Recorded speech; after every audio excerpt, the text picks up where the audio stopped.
Magandang umaga po. Ako po si Tita V at ako'y samahan ninyong muli para sa pagbubulay-bulay ng salita ng Diyos ngayong umaga. Sinasabi sa 2 Kings chapter 6 verse 16, "Don't be afraid," the prophet answered. "Those who are with us are more than those who are with them." Sa Tagalog, sinasabi ni Eliseo, "Huwag kang matakot.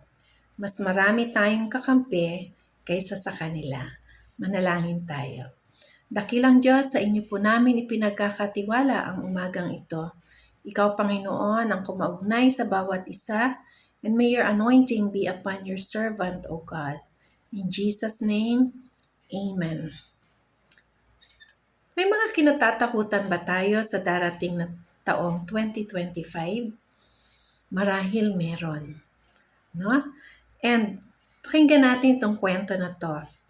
Babasahin ko lang sa Ingles. Kung kayo ay mayroong Biblia, ay pwede ninyong buksan sa 2 Kings chapter 6 verses 8 to 23.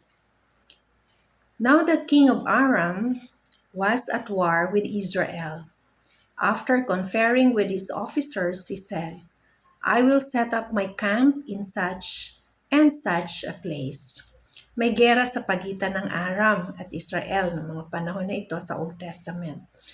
Verse 9, "The man of God sent word to the king of Israel, 'Beware of passing that place because the Arameans are going down there.' So the king of Israel checked on the place indicated by the man of God. Time and time again, Elisha warned the king so that he was on his guard in such places." Si Propeta Elisha o Eliseo, alam niya ang lahat ng balak ng hari ng Aram. No, ang Aram ngayon ay Syria. Sa verse 11, "This enraged the king of Aram.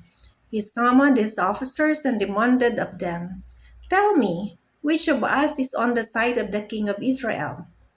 Dahil dito ay medyo nagduda ang hari ng Aram sa kanyang mga tao.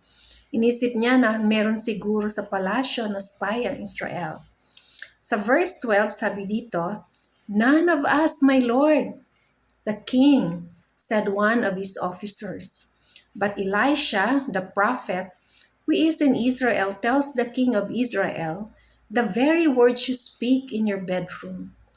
Wala naman talagang spy na galing sa Israel.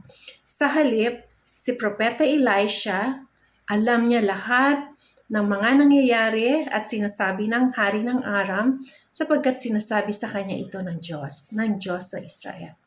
Sa verse 13, "Go find out where he is," the king ordered, yung hari ng Aram, "so I can send men and capture him." The report came back, "He is in Dothan." Then he sent horses and chariots and a strong force there. They went by night and surrounded the city. Nako, nagpadala ang hari ng pwedeng magbantay kay Elisha or Propeta Eliseo. Pinahanap ng hari si Propeta Elisha at nagpadala ng mga sundalo ang hari ng Aram. Sa verse 15, "When the servant of the man of God got up and went out early the next morning, an army with horses and chariots had surrounded the city." Sabi ng servant ni Propeta Elisha, "Oh no, my lord, what shall we do?" The servant asked.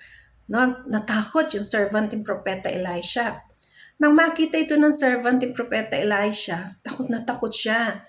Naramdaman niya dahil ang dami nga namang mga sundalo na nakapaligid sa kanila. Ngunit ano ang sinabi ni Propeta Elisha or Eliseo? No? Sa English, Elisha. Sa Tagalog, Eliseo. Sa verse 16, "Don't be afraid," the prophet answered. "Those who are with us are more than those who are with them." Ang ganda ng salita ng Diyos dito, no?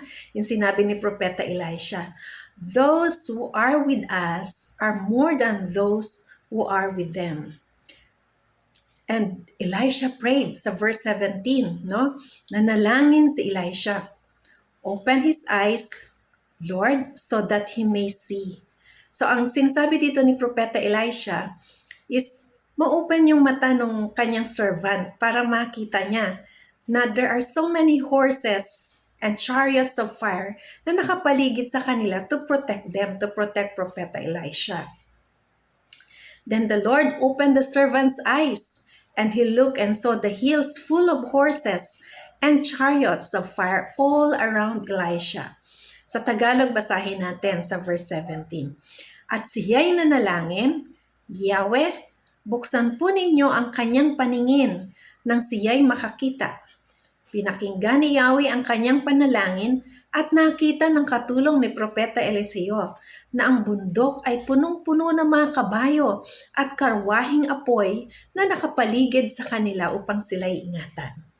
Sinasabi sa verse 17 na ang mga nakabantay kay Propeta Elisha or Eliseo ay may higit na marami or mas higit na marami kaysa sa mga ipinadala ng hari ng Aram. Kaibigan, ang kwentong sinasabi ko sa iyo ay mula sa Biblia. Hindi ito katang-isip lamang.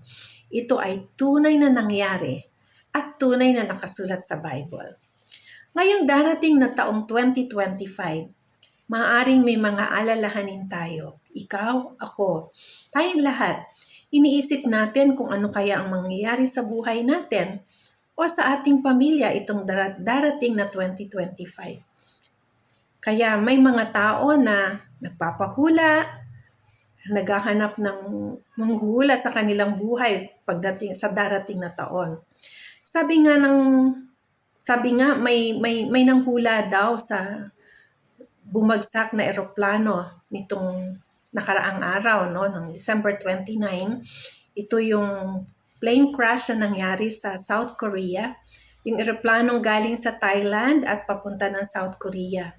Sabi sa balita, meron daw 181 na nakasakay na pasahero sa eroplano at 179 ang namatay. Ibig sabihin, 2 lang ang nakaligtas. Sabihin natin, nangyari naman talaga yung hula. Subalit mas mahalaga pa rin na malaman natin na may Diyos na pwedeng mag-ingat sa atin. Oo, hindi natin hawak ang bawat minuto ng ating buhay. Kaya't mas mahalaga na magtiwala tayo sa Diyos. Wala tayong kontrol sa mga pwedeng mangyari sa kinabukasan. Maaring karamihan sa mga sakay ng eroplano are going to celebrate the New Year's with their families or loved ones. But life here on earth ends. May katapusan ng buhay dito sa mundo. Naniniwala ako na sa 179 na pasahero ng eroplano na namatay, ay posible sa kanila ay na-rescue ng mga anghel ng Diyos. Iniwan man nila yung kanilang mga pisikal na katawan, sila ay may walang hanggang buhay kung tinanggap nila si Jesucristo bilang Panginoon at sariling tagapagligtas. Samantalang yung 2 na na-rescue ng mga Korean rescuers ay nailigtas ng rescuers ng tao. Pero yung 179, kung sila ang lahat or ilan sa kanila ay tumanggap kay Kristo, naniniwala ako na ang nag-rescue sa kanila ay ang mga anghel ng Diyos.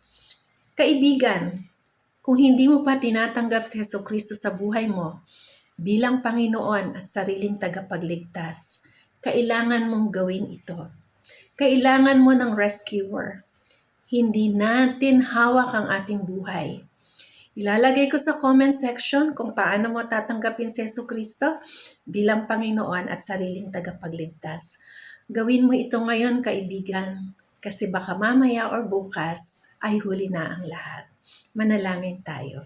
Dakilang Diyos, sa inyo po namin ipinauubaya ang mga salitang ito. Ikaw, Panginoon, ang makipag-usap o kumaugnay sa puso ng taong nakikinig ngayon or nanonood. Salamat, Panginoon, sa pangalan ni Jesus. Amen. Maraming salamat po at magandang umagang muli.